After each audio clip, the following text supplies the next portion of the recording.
Mesquine, Lorient, mesquine.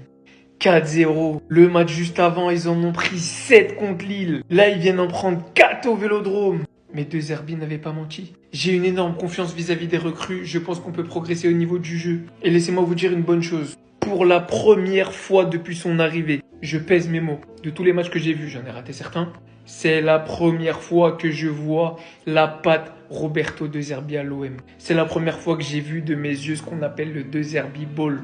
À l'OM, j'avais pas vu. J'avais vu des beaux matchs, mais j'avais pas vu tous ces principes de jeu. Beaucoup de schémas de passe, beaucoup de joueurs qui dézonent, beaucoup de jeux de position. J'avais pas vu ça à l'OM.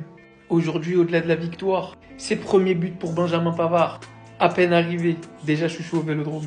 Ses premiers buts pour Naïef Aguerd. Premier but pour Angel Gomez. Et quel but! Et c'était le premier match de Delange, de Medina, d'Oreillet, d'Emerson, de Pachao et de Vermeeren. Ça annonce du beau pour l'OM. C'est dur de tirer des conclusions face à Lorient, surtout réduit à 10. Maintenant, arrêtez toujours de réduire les performances des joueurs. Que ce soit à 10, à 11, contre des petits clubs, contre des gros clubs. Faut juste remettre en perspective, prendre un peu de recul pour pas trop s'enflammer, mais arrêtez d'empêcher les gens de prendre du plaisir, d'être contents que leurs équipes gagnent en disant ah c'était Lorient, comme si les Lorientais ils valaient rien, comme si quand t'es à 10 ça vaut plus rien. Et je dis Lorient mais c'est valable pour tous les matchs qu'on s'ajoute des petites équipes. Si on peut pas maxer la victoire de son équipe, on maxe quand en fait?